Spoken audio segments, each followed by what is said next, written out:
اعوذ باللہ من الشیطان الرجیم بسم اللہ الرحمن الرحیم السلام علیکم ورحمۃ اللہ وبرکاتہ۔ خوش آمدید آپ کا اس تاریخی اور تحقیقی سفر میں۔ آج ہم ڈاکٹر تیجانی سماوی کی ایک مشہور اور معروف کتاب مظلومیت امیر المومنین امام علی علیہ السلام کا آغاز کر رہے ہیں۔ ایک ایسی کتاب جس نے اسلامی تاریخ کی بنیادوں پر سوال کھڑے کیے۔ اگر آپ تاریخ کی وہ گھتی ہوئی ڈور کھولنا چاہتے ہیں کہ جو صدیوں سے ہماری آنکھوں سے اوجھل ہے تو پھر ہمارے ساتھ رہیے۔ چلیے آغاز کرتے ہیں اس کتاب کا۔ اس کتاب کی جتنے بھی پارٹس بیان کیے جائیں گے اس کے لیے آپ پلے لسٹ بنام مظلومیت امام علی علیہ السلام میں جا کر ملاحظہ کر سکتے ہیں۔ آج ہم لوگ انشاءاللہ کہ اس کتاب کا حصہ نمبر 13 بیان کریں گے۔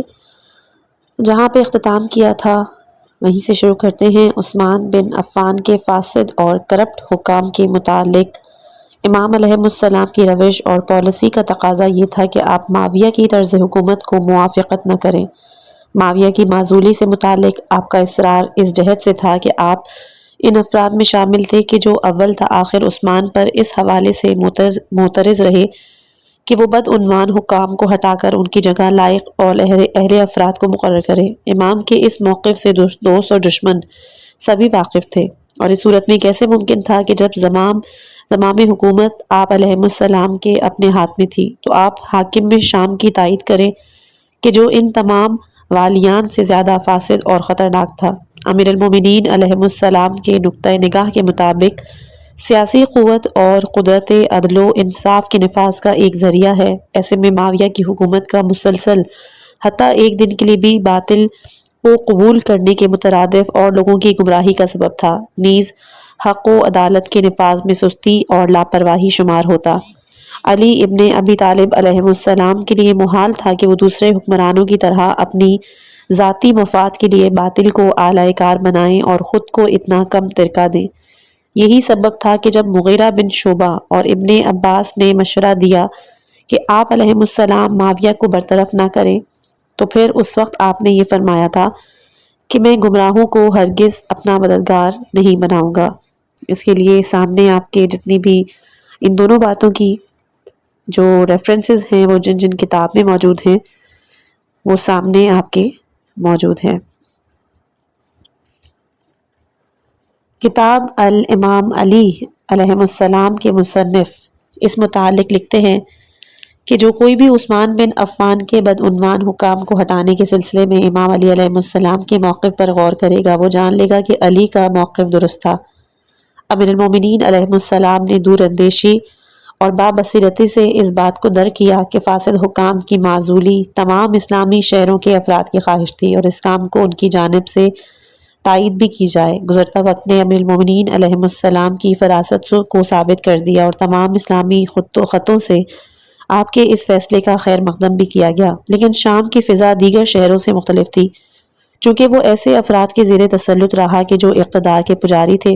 اس بات سے کوئی فرق نہیں پڑتا تھا کہ مولا علی علیہ السلام معاویہ کو عہدے پر باقی رکھیں یا برطرف کریں، دونوں صورتوں میں وہ سرکشی سے باز نہ آتا اور اپنی ازلی دشمنی سے حکومت اور اقتدار حاصل کرنے سے کم پر رضامند نہ ہوتا۔ نیز اگر امام علی علیہ السلام اسے اپنے عہدے پر باقی رکھتے تب بھی وہ زیادہ قوت کے ساتھ رائے عامہ کو منحرف کرنے کی کوشش کرتا کہ شام کی حکومت در حقیقت خاموش رہنے کا معاوضہ ہے کہ جو قتل عثمان کے الزام کے بدلے علی علیہ السلام نے معاویہ کو ادا کی۔ اس چیز کے لیے آپ عبد الفتاح عبد المقصود کی کتاب الامام علی جلد نمبر 2 صفحہ نمبر 305 ملاحظہ کر سکتے ہیں۔ الغرض امیر المومنین علیہ السلام کو متعدد مشکلات اور محاذوں کا سامنا تھا، اگرچہ کہ اہل مدینہ عثمان کے قتل میں ایک دوسرے کے معاون و مددگار اور اس کی پالیسیوں سے نالاں تھے، لیکن ان میں صرف گنتی کے افراد ایسے تھے جو واقعی حق، عدل اور انصاف کے قیام کے لیے یا ستم رسیدہ افراد کے حق کے لیے اس گروہ میں شامل ہوئے تھے۔ بقیہ تمام لوگ اپنے اپنے ذاتی اغراض کے تحت بغاوت کرنے والے تھے۔ اس فتنہ اور فساد اور عثمان بن عفان کے خلاف شدید بغاوت کے ماحول میں قریش بالخصوص بنو امیہ کے ذاتی یا گروہی مفاد اسلام اور مسلمانوں کے مفاد پر غالب تھے۔ ایسے نامساند حالات میں امام زمان حکومت سنبھالتے ہیں اور دوسری جانب امیر المومنین علیہ السلام کتاب خدا اور سنت رسول کے مطابق لوگوں کی رہبری کرنا چاہتے تھے۔ جس کی اس سے قبل کوئی نظیر نہیں ملتی۔ آپ علیہ السلام نے مسلمانوں کے بیت المال سے ایک پیسہ بھی بے مصرف خرچ نہیں کیا۔ بس فطری امر تھا کہ اس روش کے ساتھ آپ کی حکومت کو مشکلات اور مصائب گھیر لیں۔ ایسے میں اگر کوئی اس بات کا دعویٰ کرتا ہے کہ امام علی علیہ السلام حکومت سے وہ مطلوبہ نتائج حاصل نہ کر سکے، تو پہلے مرحلے میں اسے ان مشکل حالات کی جانب نگاہ کرنی ہوگی کہ جو امام کو درپیش تھے۔ امام علی علیہ السلام کے مطابق لوگوں کی کم از کم جانشین رسول سے یہ توقعات ہوتی ہیں کہ وہ نظام الہی کو نفس پرست افراد کے ہاتھوں کھلونا نہ بننے دیں۔ خلیفہ وہ ہے کہ جو فتنہ و فساد کو روکے، اموال کی تقسیم میں اپنے منظور نظر افراد کو مقدم نہ کرے۔ امیر المومنین علیہ السلام نے بغیر کسی نرمی کے انہی اصولوں پر سختی سے کاربند رہتے ہوئے اپنی حکومت کو استوار کیا۔ آپ نادیگر خلفاء کی طرح سنت رسول سے منحرف ہوئے، ظالموں کے طرز حکومت کو اپنایا، اسی لیے آپ نے مغیرہ اور اپنے عباس کی معاویہ کو معزول نہ کرنے کی درخواست کو رد کر دیا اور سہل بن حنیف کو معاویہ کی جگہ شام کا حاکم بنا کر روانہ کیا۔ لیکن جب سہل تبوک کے مقام پر پہنچے تو معاویہ کی طرف سے بھیجے گئے گھڑ سوار نے ان کا راستہ روکا اور کہا، اگر تم عثمان بن عفان کے نمائندے ہو تو آ سکتے ہو، لیکن اگر ان کے علاوہ کسی اور نے بھیجا ہے تو واپس لوٹ جاؤ۔ یہ سن کر سہل لوٹ آئے اور امام نے فرمایا کہ جس کے بارے میں میں نے تمہیں خبردار کیا تھا وہ آن پہنچا ہے۔ یہ فتنہ آگ کی مانند ہے۔ اس کے لیے آپ کتاب الاخبار الطوال صفحہ نمبر 141، السقات جلد نمبر 2 صفحہ 273، الفتنہ و وقوع الجمل صفحہ نمبر 100، تاریخ طبری جلد نمبر 3 صفحہ 462، الکامل کی فی التاریخ جلد نمبر 3 صفحہ 201 اور البدایہ والنہایہ جلد نمبر 7 صفحہ 256 میں ملاحظہ کر سکتے ہیں۔ سہل بن حنیف کے واپس آ جانے سے اہل مدینہ مضطرب ہو گئے۔ انہیں یقین ہو گیا کہ معاویہ امیر المومنین علیہ السلام کی بیعت نہیں کرے گا۔ نیز معاویہ کی طرف سے امیر المومنین علیہ السلام کی حکومت کے لیے ایک نیا محاذ کھلنے والا تھا، جس کے لیے معاویہ 20 سال سے زمینہ سازی کر رہا تھا، اور ایسا ہی ہوا۔ معاویہ نے اپنی سرکشی کے لیے عثمان کے خون کا قصاص کے بہانہ بنایا کہ جو خود اپنے برے اعمال کے سبب اپنے انجام کو پہنچا۔ اسی طرح معاویہ نے طلحہ اور زبیر اور جناب عائشہ کی مخالفت سے بھرپور فائدہ اٹھایا۔ امیر المومنین علیہ السلام کی تضعیف نیز حضرت عائشہ کے محاذ کو تقویت پہنچانے کے لیے کثیر مال و زر خرچ کیا اور شامیوں کی بیعت اور حمایت کے وعدے سے ان تینوں کو فریب دیا۔ ابن الابی الحدید رقم کرتے ہیں شرح نہج البلاغہ کی جلد نمبر 1 صفحہ نمبر 230 میں کہ امیر المومنین علیہ السلام نے معاویہ کے نام ایک خط میں لکھا، لوگوں نے میری رضامندی اور مشاورت سے عثمان بن عفان کو قتل نہیں کیا تھا، لیکن میری بیعت انہوں نے باہمی مشاورت اور مکمل رضامندی کے ساتھ مجمع عام میں کی۔ جس وقت میرا خط تمہیں ملے میری بیعت کرو اور اپنی بیعت سے قبل شامی بزرگان سے میرے لیے بیعت لو، اور اپنے روانہ ہونے سے پہلے شام کے بزرگان کو میری جانب روانہ کرو۔ جب امام کا قاصد یہ خط لے کر معاویہ کے پاس پہنچا اور اس نے خط پڑھا تو فوراً بنی امیس میں سے ایک شخص کو زبیر بن عوام کے نام خط لکھ کر روانہ کیا، جس کا متن یہ تھا، خدا کے بندے، معاویہ بن ابو سفیان کی جانب سے امیر المومنین زبیر بن عوام کے نام، میں نے اہل شام سے آپ کی بیعت لی ہے اور وہ بھی تسلیم ہو گئے ہیں، اس سے قبل کہ ابو طالب کا بیٹا آپ پر سبقت لے جائے۔ بصرہ اور کوفے کو اپنے اختیار میں لے لیں۔ اگر یہ 2 شہر زیر تسلط آ گئے تو دیگر شہروں کے افراد بھی تسلیم ہو جائیں گے۔ میں نے آپ کے بعد طلحہ کے لیے بھی بیعت لے لی ہے، بس آپ دونوں عثمان کے خونخواہی اور قصاص کے بہانے قیام کریں اور لوگوں کو اس کی دعوت دیں۔ خداوند آپ کو کامیابی سے ہمکنار کرے اور آپ کے دشمن رسوا ہوں۔ زبیر بن عوام خط پڑھ کر بے حد مسرور ہوا اور طلحہ کو بھی اس کے متن سے آگاہ کیا، گویا کہ یہ دونوں حضرات معاویہ کی باتوں پر ایمان لے آئے۔ اسی بنا پر جب امیر المومنین علیہ السلام سے نا امید ہو گئے کہ ان کی آرزوؤں کی تکمیل ممکن نہیں، تو پھر مکے جا کر عائشہ سے ملحق ہو گئے۔ مکے میں جناب عائشہ کی قیام گاہ دشمنان علی کے جمع ہونے کے لیے مرکزی حیثیت رکھتی تھی۔ عثمان بن عفان کی جانب سے مکے کا نمائندہ عبداللہ بن عامر حضرمی وہ پہلا شخص تھا کہ جناب عائشہ کے لشکر سے پیوست ہوا۔ اس کے بعد یمن سے یعلا بن امیہ، بصرہ سے عبداللہ بن عامر، مدینے سے طلحہ اور زبیر، نیز سعید بن عاص، ولید عقبہ اور دیگر تمام بنو امیہ کے افراد بہت سے مال و زر اور ساز و سامان کے ہمراہ مختلف شہروں سے آ کر اس لشکر میں شامل ہو گئے۔ اس کی تفصیلات البدع والتاریخ جلد نمبر 5 صفحہ 211، تاریخ طبری جلد 3 صفحہ 469، السقا جلد نمبر 2 صفحہ 279، الفتنہ و وقع الجمل صفحہ نمبر 1113، البدایہ والنہایہ جلد نمبر 7 صفحہ 257 میں آپ ملاحظہ کر سکتے ہیں۔ جب بھی کوئی فرد لشکر میں شمولیت کے لیے آتا تو جناب عائشہ امیر المومنین علیہم السلام کے خلاف اس مسلح شورش میں شرکت کی ترغیب دلاتی اور کہتی، اے لوگوں، ایک عظیم اور ناخوش آئند حادثہ رونما ہو چکا، کمر کس لو، کیونکہ انہوں نے علی ابن ابی طالب علیہ السلام کی بیعت سے انکار کر دیا ہے۔ شامی قوت اور سامان جنگ سے تمہاری حمایت کریں گے، شاید تمہارے اس کام سے خدا عثمان کے خون کا انتقام لے۔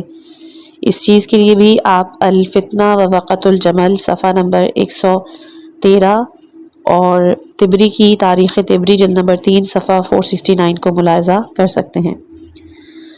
تاریخی شواہد سے معلوم ہوتا ہے کہ عبداللہ ابن عامر یہ گمان کرتا تھا کہ اسے بصرے میں افرادی قوت حاصل ہوگی جس کو وہ امیر المومنین علیہ السلام کے خلاف استعمال کر سکیں گے۔ اس بنا پر اس کی تجویز کے مطابق جناب عائشہ نے جنگ کے لیے بصرہ کو مرکز قرار دیا اور دیگر افراد زبیر نے اس کی موافقت کی۔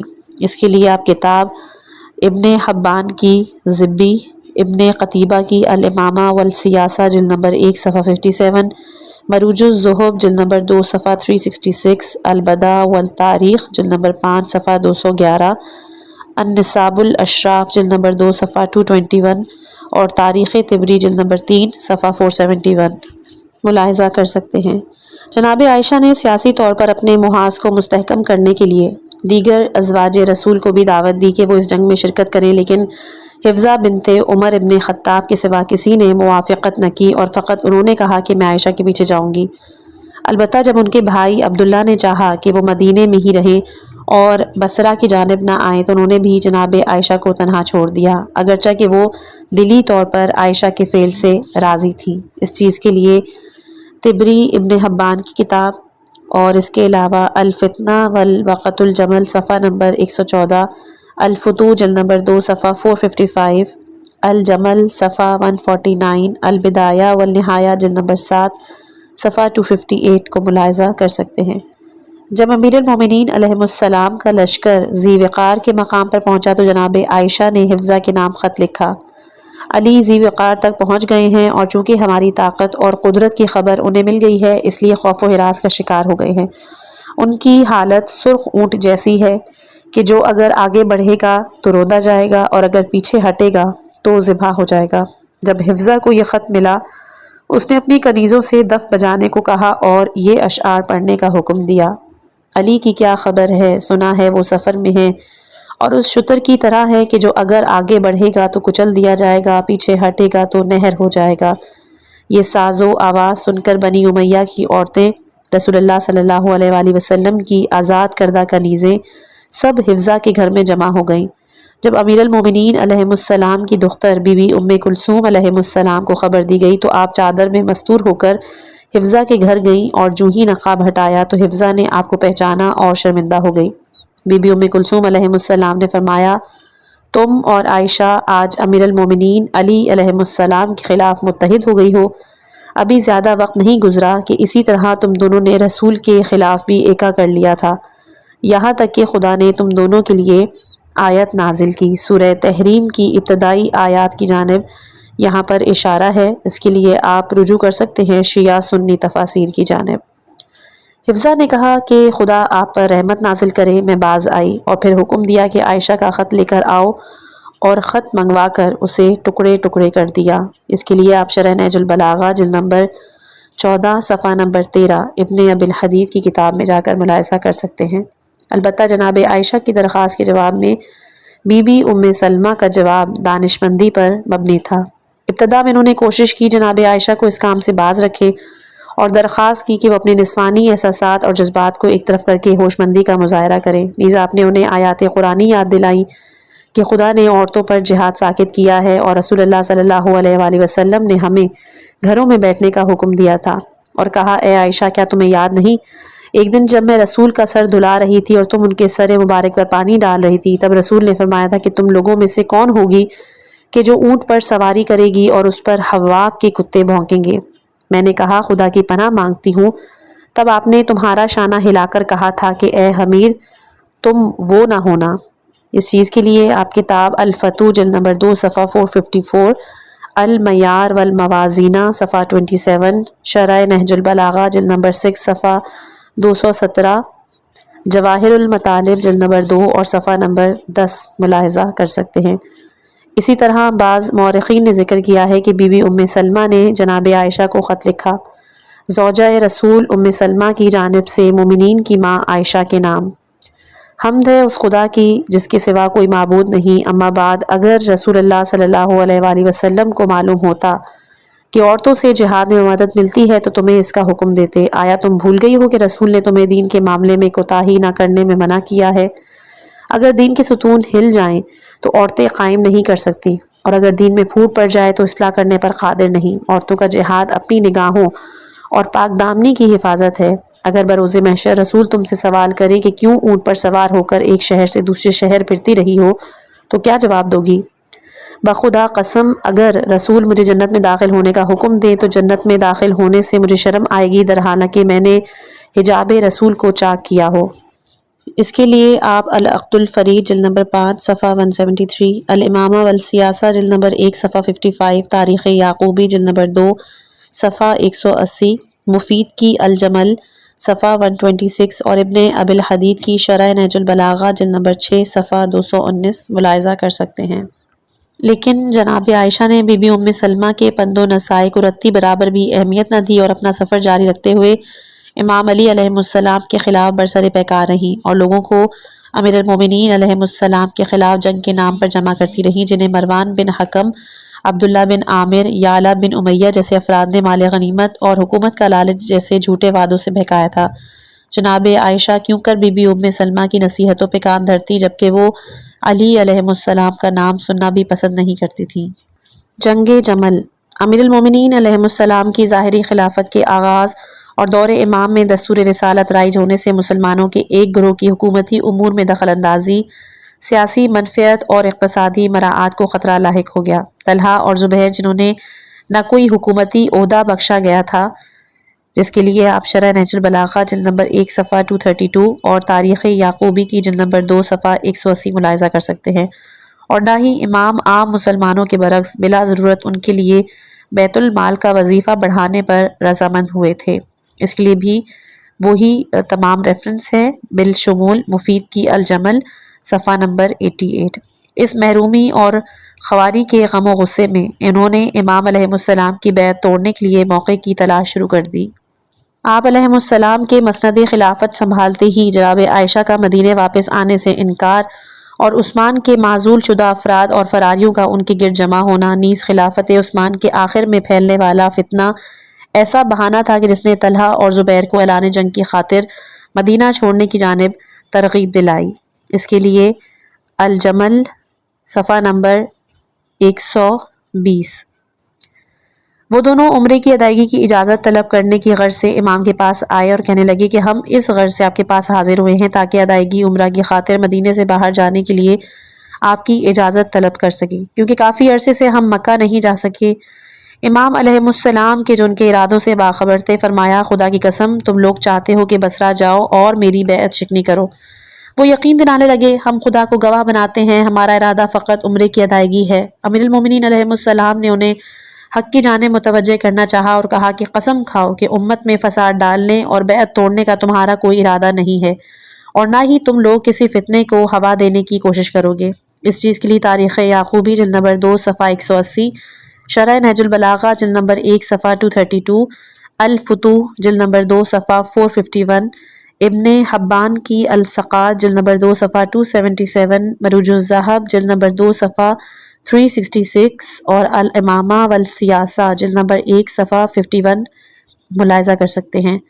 طلحہ اور زبیر نے قسم کھا کر بیعت شکنی نہ کرنے کا اقرار کر لیا اور مکے کے لیے روانہ ہو گئے۔ ان دونوں نے سب سے پہلے امام علی علیہ السلام کی بیعت کی تھی، اور اب مکہ آتے ہی ایسے افراد کے حلقہ بگوش ہو گئے کہ جو روز اول سے امیر المومنین علیہ السلام کے دشمن تھے اور ہرگز آپ کی بیعت کرنے پر آمادہ نہ ہوئے تھے، اور اس بات کی صحیح کر رہے تھے کہ لوگوں میں اپنی عزت و وقار کی ساکھ قائم رکھتے ہوئے جلد از جلد اس بیعت کا طوق اپنی گردن سے اتار پھینکیں۔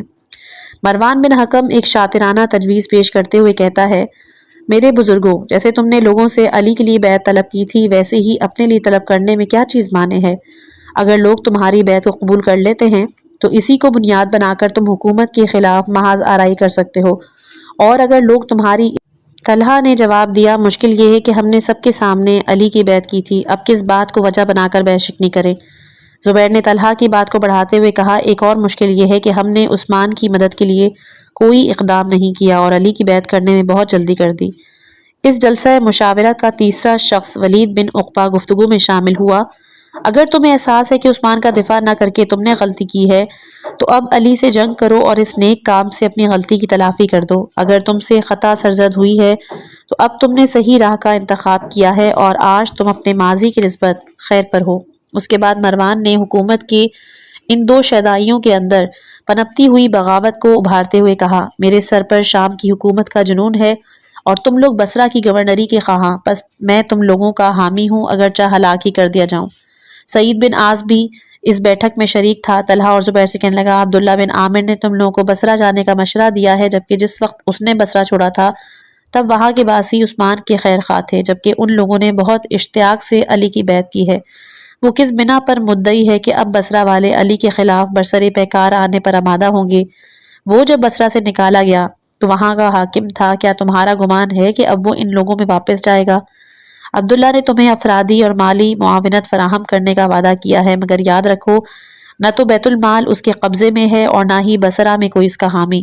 میں اپنے گھر والوں واپس جا رہا ہوں اور اس امر میں تمہارا ساتھ نہیں دوں گا۔ اس چیز کے لیے آپ الامامہ والسیاسہ جلد نمبر 1 صفحہ 57 ملاحظہ کر سکتے ہیں۔ شاید سعید بن عاص وہ پہلا شخص تھا جس نے طلحہ اور زبیر کو امیر المومنین علیہ السلام کے ساتھ جنگ کرنے سے خبردار کیا، مگر ان امویوں نے اپنی علی علیہ السلام سے دشمنی اور حکومت کے لالچ میں اور بیعت شکنی کرنے والوں نے اپنی ذاتی اغراض کو پوشیدہ رکھتے ہوئے قتل عثمان کے قصاص کو اپنے مطالبے کی اساس قرار دیا۔ طلحہ اور زبیر نے لوگوں کو فریب دینے نیز ان کی حمایت حاصل کرنے کی غرض سے اپنی تحریک میں زوجہ رسول عائشہ کو اپنے ساتھ شامل کر لیا کہ جو ہمیشہ سے ہی علی کے ساتھ جنگ کے لیے تیار تھیں، تاہم ضروری تھا کہ زیادہ سے زیادہ ایسی مؤثر شخصیات کی حمایت حاصل کی جائے، لہٰذا اس بابت طلحہ نے زبیر سے کہا، لوگوں کی حمایت حاصل کرنے کی اس سے بہتر تجویز نہیں ہو سکتی کہ عبداللہ ابن عمر کو اپنی تحریک میں پیش رکھا جائے۔ اسی ارادے سے وہ عبداللہ کے پاس گئے اور کہنے لگے، اے ابو عبد الرحمن، ہماری ماں عائشہ نے امت کے امور کی اصلاح کے لیے بصرہ جانے کا ارادہ کیا ہے، تم بھی ہمارے ساتھ چلو، کیونکہ تمہارے حق میں یہی بہتر ہے کہ ام المومنین کی پیروی کرو۔ اگر لوگ ہماری بیعت کے لیے آمادہ ہو گئے تو ہم میں سے خلافت کے سب سے زیادہ حقدار تم ہو۔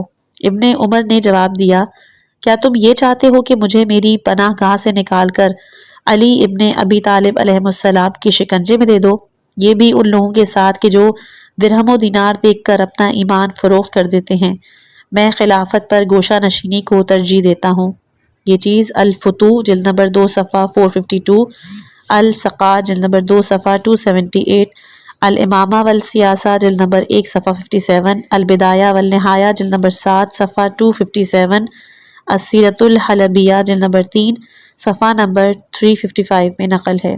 مروان نے طلحہ اور زبیر کو ایسے خالی ہاتھ لوٹنے سے منع کیا اور کہا کہ واپس جا کر ابن عمر سے ایک مرتبہ پھر بات کرو، ہو سکتا ہے کہ اسے اپنے انکار پر شرمندگی ہو اور اس نے اپنا ارادہ تبدیل کر لیا ہو۔ بس ایک بار پھر طلحہ اور زبیر عبداللہ ابن عمر کے پاس آئے اور کہا، اے ابو عبد الرحمن، خدا کی قسم اجلت میں ہم سے اشتباہ ہو گیا ہے کہ ہم نے حق کا ساتھ نہیں دیا، مگر ہم اس کا جبران کریں گے۔ ابھی علی اپنی حکومت مضبوط کرنے کے در پہ ہے، مگر معاویہ نے ان کی خلافت کو تاحال قبول نہیں کیا۔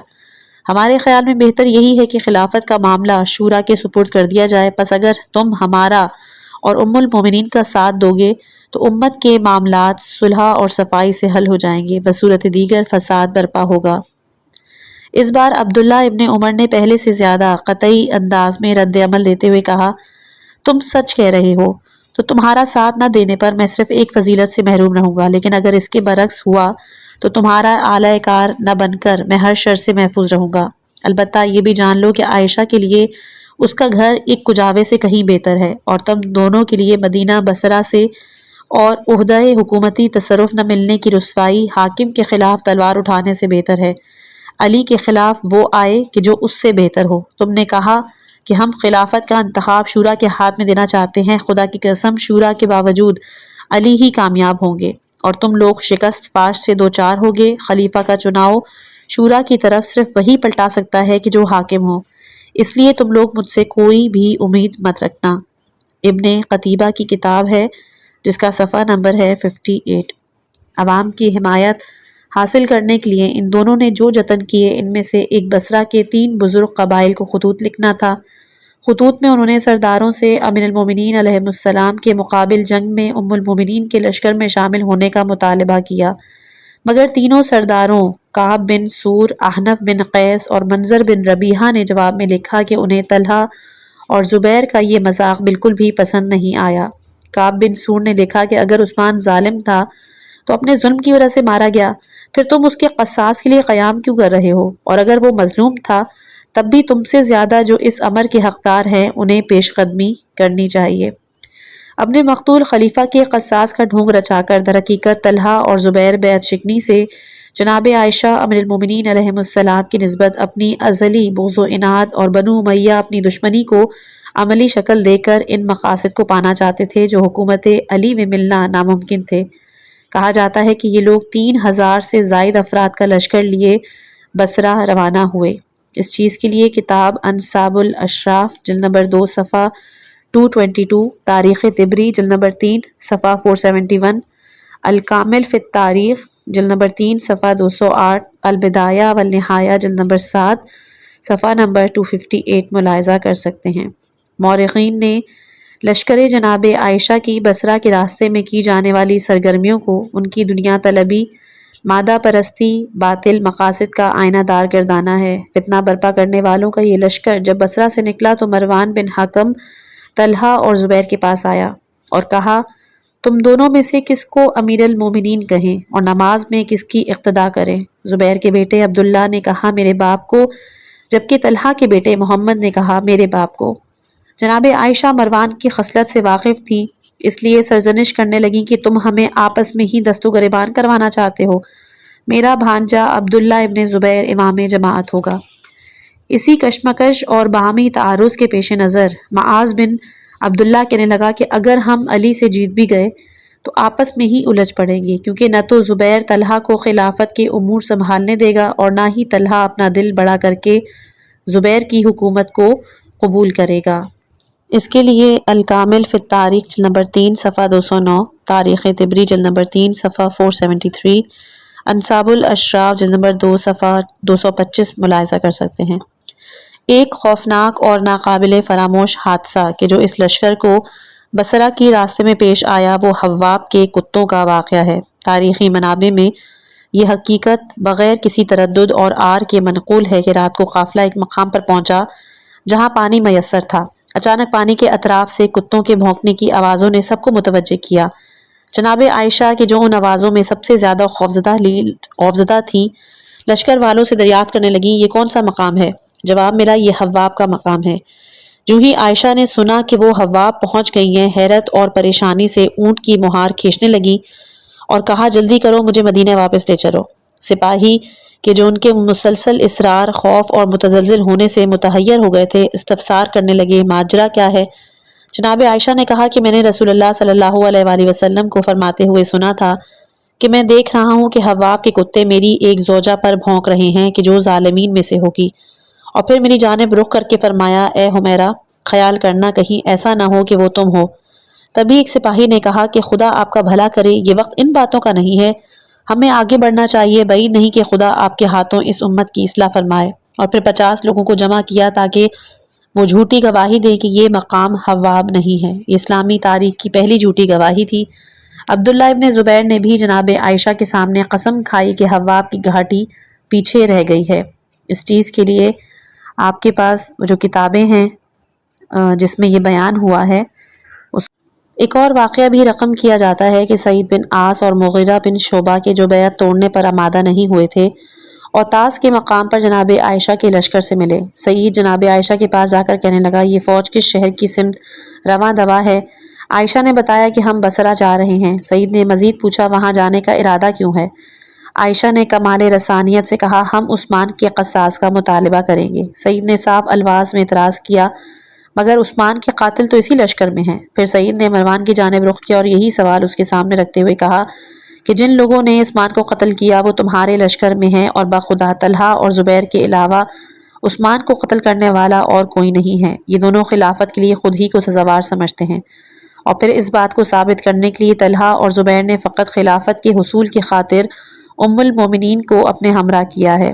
سعید نے ان کے پاس جا کر پوچھا اگر تم لوگ علی پر فاتح ہو گئے تو خلافت کی مسند پر کون براجمان ہوگا؟ انہوں نے کہا کہ ہم دونوں میں سے لوگ جس کا انتخاب کریں گے وہی خلیفہ ہوگا۔ سعید نے کہا مگر تم لوگ عثمان کے قصاص کی خاطر جنگ کر رہے ہو، پھر تو تمہیں اسی کے فرزند کو خلیفہ بنانا چاہیے۔ جواباً انہوں نے کہا کہ تم چاہتے ہو کہ مہاجرین کی بزرگ شخصیات کو نظر انداز کرتے ہوئے خلافت ان کی ناتجربہ کار اولادوں کے حوالے کر دیں۔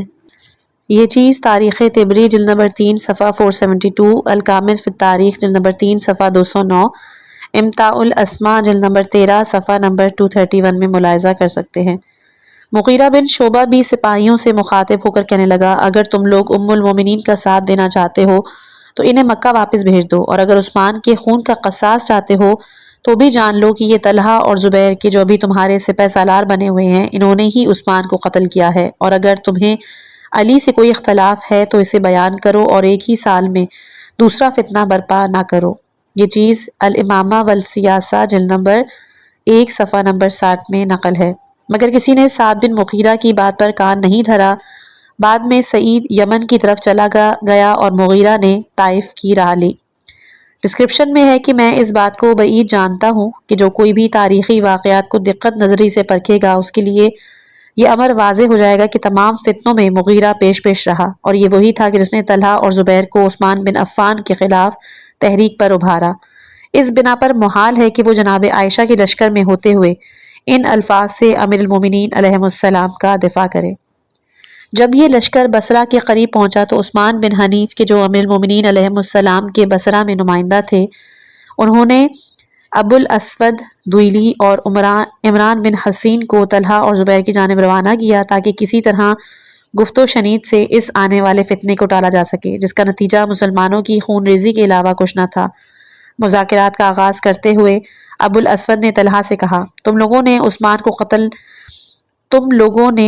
کو قتل نہ تو ہم سے مشورہ کر کے کیا تھا اور نہ ہی علی کی بیعت ہماری مشافرت سے کی تھی، لیکن ہم نے علی کی خلافت اور بیعت پر کوئی ہنگامہ آرائی نہیں کی، اور اب تم لوگ چاہتے ہو کہ امیر المومنین علیہ السلام کی بیعت شکنی کی جائے، مگر ہم اپنی رائے پر قائم ہیں، بیعت شکنی نہیں کریں گے۔ جاؤ اپنا یہ لاؤ لشکر واپس لے جاؤ اور جو مشکل تم نے خود اپنے لیے پیدا کی ہے اس کا سدباب کرو۔ طلحہ نے کہا کہ علی خلافت کے مسئلے میں کسی کو اپنا ہم پلہ نہیں سمجھتے، حتیٰ اب امور خلافت میں بھی کسی سے مشورہ لینے کی روادار نہیں۔ ہم نے اس شرط پر تو ان کی بیعت نہیں کی تھی، خدا کی قسم اگر ہمارا مطالبہ پورا نہ ہوا تو علی کی جان بھی جا سکتی ہے۔ اس کے بعد عمران بن حسین نے گفتگو کا آغاز کیا کہ جب تم لوگوں نے عثمان کو قتل کیا تھا چونکہ تم سب اس بات پر متفق تھے اس لیے ہم نے تمہاری مخالفت نہیں کی، اور بعد میں تم نے علی کی بیعت کی تو ہم نے بھی کر لی۔ جب تم لوگ عثمان کے قتل کے جواز کے قائل تھے تو یہ لشکر کشی کس لیے؟ اور اگر تم سے اشتباہ ہوا تھا تب بھی تمہاری سرپیچی دیگر افراد سے بڑھ کر ہے۔ ابو الاسود جو ان سے نا امید ہو چکا تھا عمران سے کہنے لگا طلحہ اقتدار کی لالچ میں فساد کرنے پر تلا ہوا ہے، آؤ زبیر سے بات کرتے ہیں۔ انہوں نے زبیر کو سمجھانے کی کوشش کی مگر اس نے بھی طلحہ کی طرح اپنے موقف میں کوئی لچک پیدا نہیں کی، بلکہ ابو الاسود سے کہنے لگا میں اور طلحہ دو جسم ایک جان کی مانند ہیں، عثمان کے معاملے میں ہم سے خطا ہوئی تھی، اگر قسمت کبھی ماضی میں واپس لے جائے تو ہم ضرور عثمان کی حمایت میں پیش ہوں گے۔ عثمان بن حنیف کے نمائندوں نے جناب عائشہ سے بھی مذاکرات کی اور کہا کہ اے ام المومنین، یہ آپ نے کس راہ کا انتخاب کر لیا؟ کیا رسول نے آپ کو اس کی وصیت کی تھی؟ کیا ان لوگوں نے رسول کے چچا زاد، ان کے جانشین اور خلق میں بہترین شخص کی سب کے سامنے بیعت نہیں کی تھی؟ پھر آپ شہر نبی کو چھوڑ کر کیوں بصرہ آ گئیں؟ جناب عائشہ نے جواب دیا کہ عثمان کو مظلومانہ قتل کیا گیا ہے، ہم تو تم لوگوں پر تعزیانوں اور تشدد کے بھی مخالف تھے، تو کیا عثمان کے خون کا قصاص طلب نہیں کریں گے؟ ابو الاسود نے توجہ دلانی چاہی کہ آپ کا تعزیانے اور شمشیر سے کیا تعلق، آپ رسول کی ناموس ہیں اور ان کا حکم تھا کہ ازواج گھروں میں ہی ٹھہری رہیں، لیکن آپ آج یہاں کھڑی ہیں اور چاہتی ہیں کہ امت آپس میں دست و گریبان ہو جائے۔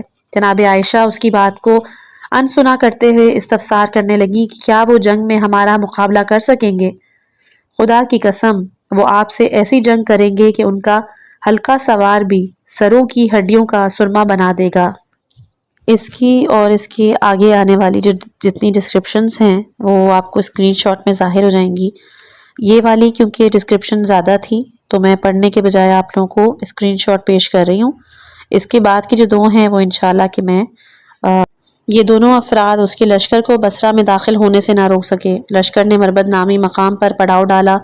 وہاں اس کے نام نہاد سردار باری باری جھوٹ اور مکر سے بھرپور تقاریر کر کے سپاہیوں کو جنگ کے لیے پرعزم کرتے رہتے۔ اس چیز کے لیے آپ کتاب تاریخ خلیفہ صفحہ 136، انصاب الاشراف جلد نمبر 2 صفحہ 226، تاریخ طبری جلد نمبر 3 صفحہ 481 ملاحظہ کر سکتے ہیں۔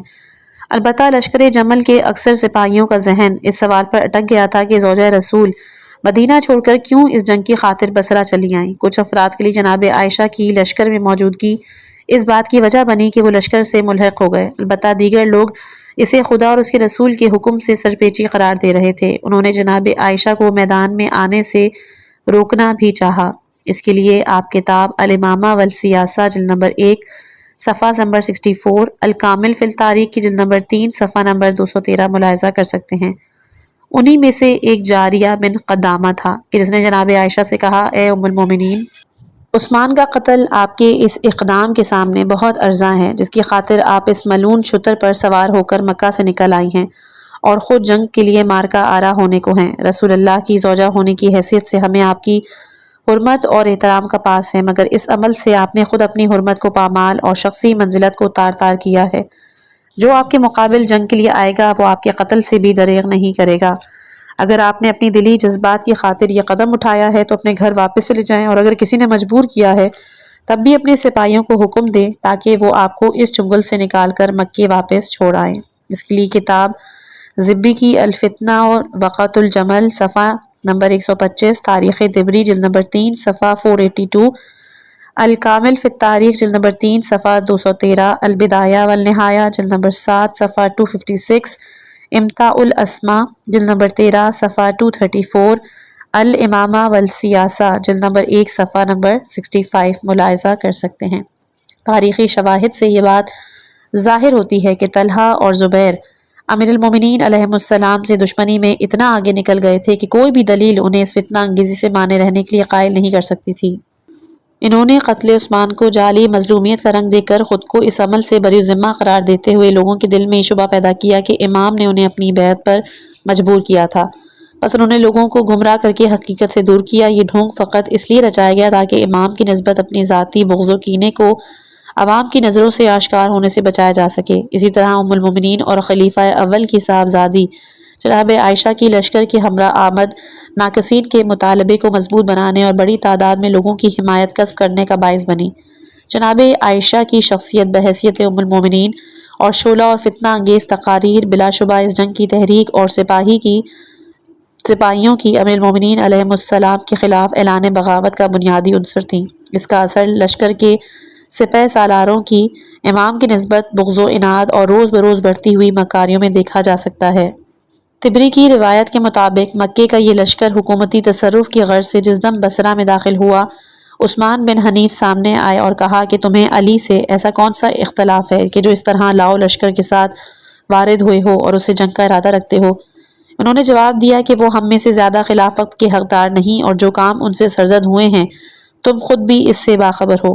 عثمان نے کہا، خلیفۃ المسلمین کا حکم ہے کہ تم لوگوں کے یہاں آنے کے مقصد سے امام علیہ السلام کا جواب آنے تک میں ہی گورنری کے فرائض انجام دوں گا اور مسجد میں نماز کی افتتاح بھی کراؤں گا۔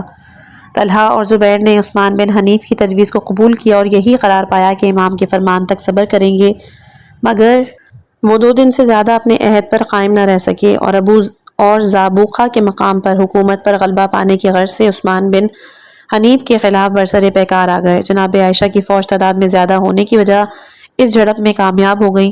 حاکم بصرہ کو قید کر لیا گیا اور حکومت بھی ان کے ہاتھوں سے چھن گئی۔ ان کا تو ارادہ تھا عثمان بن حنیف کو قتل کر دیں، مگر اس خوف سے اپنے ارادے سے باز رہے کہ مبادہ عثمان کا بھائی سہل بن حنیف انصار کے گروہ کے ہمراہ بھائی کا بدلہ لینے بصرہ نہ پہنچ جائے، اور اسی دباؤ میں انہوں نے ابن حنیف کی سر اور داڑھی کے بال منڈوائے اور انہیں اسیر کرنے پر ہی اکتفا کیا۔ اس چیز کو تاریخ طبری جلد نمبر 3 صفحہ 486، الکامل فی التاریخ جلد نمبر 3 صفحہ نمبر 216 اور تاریخ یعقوبی جلد نمبر 2 صفحہ 181 میں ملاحظہ کر سکتے ہیں۔ البتہ کچھ دیگر تاریخی منابع کے مطابق حاکم بصرہ اور لشکر جمل کے درمیان ہونے والی خون ریزی موقوف ہو گئی تھی۔ مرقوم ہے کہ جب عثمان ابن حنیف اور مکہ کے فسادی ٹولے کے درمیان جنگ کشیدہ صورت اختیار کر گئی اور دونوں طرف سے کافی لوگ مارے گئے، تو پھر اس فیصلے پر عارضی طور پر جنگ بندی کا اعلان کیا گیا کہ امام کے بصرہ آنے تک قتل و غارت گری سے ہاتھ روکا جائے۔ اس شرط کو بھی واضح کیا گیا کہ حکومت، امامت، نماز، مسلمانوں کا بیت المال اسی طرح عثمان بن حنیف کے زیر تصرف رہیں گے۔ طلحہ، زبیر اور ان کے حامی بصرہ میں جہاں چاہیں سکون اختیار کر لیں، امیر المومنین علیہ السلام کی آمد تک کوئی ان سے جدال نہیں کرے گا۔ اگر دو گروہ حتمی انداز سے معاہدہ کریں تو فتنہ ختم ہو جائے گا، اور اگر ایک نقطے پر متفق نہ ہو سکے تو ہر کوئی اپنے ہی موقف کی پیروی کرے گا، اور جس صلح نامے کا خدا نے اپنے انبیاء سے عہد لیا تھا سب اسے فراموش کر دیں گے۔ اس کے لیے نیچے آپ کو ڈسکرپشن باکس میں 2 کی جتنی بھی کتابیں اس کے لیے ہیں، آپ اس کو ملاحظہ کر سکتے ہیں۔ معاہدے کے مطابق عثمان بن حنیف دارالامارہ واپس گئے اور حکم صادر کیا کہ ہتھیار ڈال کر منتشر ہو جائیں۔ اس طرح شہر ایک بار پھر پرامن ہو گیا اور سب اپنے کام میں مشغول ہو گئے، مگر تھوڑے ہی عرصے کے بعد طلحہ اور زبیر کو تشویق لاحق ہو گئی کہ اگر ہم علی کے بصرہ آنے کا انتظار کرتے رہے تو اس میں شک نہیں کہ جنگی وسائل کم ہونے کے باوجود علی ہمیں موت کی گھاٹ اتار دے گا۔ اسی خوف کے سبب یہ افراد اسلحہ اور طاقت جمع کرنے کی غرض سے عثمان کے قصاص کے بہانے بصرہ کے امراء سے مذاکرات کرنے لگے اور کافی زیادہ قبائل کی حمایت حاصل کرنے میں کامیاب رہے۔ چونکہ وہ لشکری طور پر بہت طاقتور ہو گئے تھے، لہٰذا انہوں نے ایک بار پھر عہد شکنی کی اور ایک طوفانی رات میں دارالامارہ پر شب خون مارا، محل کے 40 نگہداروں کو قتل کیا اور اس کے بعد عثمان بن حنیف کو حراست میں لے کر ان کی سر اور داڑھی کے بال مونڈ دیے۔ بیت المال میں خوب لوٹ کھسوٹ مچائی، جو کچھ ہاتھ لگا وہ سب یہ کہتے ہوئے سمیٹ لیا کہ یہ وہی مال غنیمت ہے کہ جس کا خدا نے ہم سے وعدہ کیا ہے، اور اس طرح وہ پورے شہر پر مسلط ہو گئے۔ مروج الزہب میں مسعودی بصرہ کے محل پر شب خون کے نتیجے میں قتل ہونے والوں کی تعداد 70 لکھتا ہے کہ جن میں 50 کو قید کرنے کے بعد قتل کر دیا گیا تھا، اور کہا جاتا ہے کہ اسی صبح جس وقت لوگ فجر کی نماز پڑھنے مسجد میں جمع ہوئے، طلحہ اور زبیر نماز کی امامت کے لیے ایک بار پھر الجھ پڑے اور دونوں محراب نماز میں کھڑے ہونے کے لیے بحث کر رہے تھے۔ یہ تکرار اس قدر طولانی ہو گئی کہ سورج نکلنے اور نماز کے قضا ہونے کا احتمال ہونے لگا۔ جب لوگوں نے دیکھا کہ معاملہ سلجھنے میں نہیں آ رہا تو انہوں نے آہ فریاد شروع کر دی، اے رسول خدا کے اصحاب، نماز نماز! آخر کار جناب عائشہ کے اس قول پر کہ ایک دن طلحہ کا بیٹا محمد اور ایک دن زبیر کا بیٹا عبداللہ امامت کروائے گا، جھگڑا ختم ہوا۔ نیچے آپ لوگوں کے لیے ڈسکرپشن کو اسکرین شاٹ میں پیش کیا جا رہا ہے، آپ اس کو ان تینوں کی ڈسکرپشن کے طور پر ملاحظہ کر لیجئے گا۔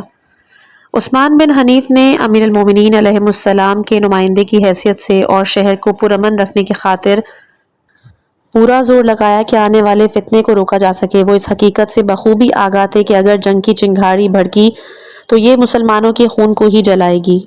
ایسے میں معاویہ وہ پہلا شخص ہوگا کہ جو اس جنگ سے بھرپور فائدہ اٹھائے گا، مسلمانوں کے بھرپور فائدہ اٹھائے گا، مگر جناب عائشہ کی فوج کے سپہ سالاروں کی علی علیہ السلام سے دشمنی نے انہیں اندھا کر دیا تھا، جس کی بنا پر وہ اس جنگ کے نتیجے میں ہونے والے ناقابل تلافی نقصان سے چشم پوشی کرتے رہے اور اپنے موقف میں ذرا بھی لچک پیدا نہ کی۔ مورخین امام کے بصرہ آنے سے قبل ایک اور خون آلود کشیدگی کو بھی نقل کرتے ہیں۔ یہ جھڑپ حکیم بن جبلہ کی حکومت کے ساتھ پیش آئی۔ حکیم بن جبلہ حاکم بصرہ کا پیغام ملتے ہی اپنے قبیلے کے 700 افراد کے ہمراہ طلحہ اور زبیر کے لشکر سے برسر پیکار ہوا، یہاں تک کہ اس کی شہادت کے ساتھ یہ معرکہ اپنے اختتام کو پہنچا۔ اس کے لیے آپ جن کتابوں کو ملاحظہ کر سکتے ہیں وہ ہے مفید کی الجمل صفحہ 152، الفتنہ واقعۃ الجمل صفحہ 130، تاریخ طبری جلد نمبر 3 صفحہ 487، الکامل فی التاریخ جلد نمبر 3 صفحہ 217، امتاع الاسماء جلد نمبر 13 صفحہ 235، الاستیاب جلد نمبر 1 صفحہ 348، البدایہ والنہایہ جلد نمبر 7 صفحہ نمبر 240۔ بصرہ میں ایک کے بعد ایک ہونے والی ان جنگی کارروائیوں نے امیر المومنین علیہ السلام کو کہ جو پہلے ہی معاویہ اور شام کی طرف سے درپیش خطرات سے دوچار تھے مدینہ چھوڑنے پر مجبور کر دیا۔ یہ چیز کتاب ابن حجر کی الاصابہ جلد نمبر 1 صفحہ 63 میں ملاحظہ کر سکتے ہیں۔ البتہ اس سے پہلے یہ لازم تھا کہ عوام کے لیے صورتحال کو واضح کیا جائے، اس لیے آپ نے خطاب کے دوران لوگوں کو طلحہ اور زبیر کی بیعت شکنی اور ان کے مقاصد سے آگاہ کیا۔ مزید عثمان کے خون کے قصاص کی آڑ میں ان کے اصل ہدف کو آشکار کیا، جس کے لیے آپ شرح نہج البلاغہ جلد نمبر 1 صفحہ 233 اور اسکافی کی المعیار والموازنہ صفحہ نمبر 53 ملاحظہ کر سکتے ہیں۔ خطبے کے فوراً بعد ناقصین کے شر سے مسلمانوں کو محفوظ رکھنے اور ان کی اور اپنے ساتھ موجود لشکریوں کی نجات کے لیے کثیر لشکر کے ہمراہ، جس کے ساتھ زیادہ تر سپاہی بدر و احد کا تجربہ رکھتے تھے، تیزی سے بصرہ کی طرف روانہ ہوئے۔ اس کے لیے آپ کتاب انصاب الاشراف جلد نمبر 2 صفحہ 233، تاریخ یعقوبی جلد نمبر 2 صفحہ 181، مروج الذہب جلد نمبر 2 صفحہ 367 اور البدایہ والنہایہ جلد نمبر 7 صفحہ نمبر 261 ملاحظہ کر سکتے ہیں۔ اس کے بعد کہ انشاءاللہ آگے جو ہماری کتاب چلے گی وہ اگلی آنے والی آڈیو میں پیش کی جائے گی، اور اس چیز کو آگے بڑھانے سے پہلے میں ایک دفعہ معذرت کرنا چاہوں گی کہ اگر کہیں پر آڈیو میں آپ کو ڈسٹربنس ہوئی ہو آواز کی، میری آواز کے پیچھے سے بیک گراؤنڈ میں، تو اس کے لیے میں آپ لوگوں سے معافی مانگتی ہوں۔ اس آڈیو کے اختتام پر رب العزت کی بارگاہ میں دعا گو ہے، اے اللہ ہمیں حق کو حق اور باطل کو باطل کے طور پر پہچاننے کی توفیق عطا فرما، ہماری امت کو ہر قسم کے تفرقے اور فتنوں سے محفوظ رکھ۔ اس ویڈیو کو لائک کیجئے، اپنے احباب کے ساتھ شیئر کیجئے اور چینل کو سبسکرائب کرنا مت بھولیے گا۔ تب تک کے لیے اللہ نگہبان، والسلام علیکم ورحمۃ اللہ وبرکاتہ۔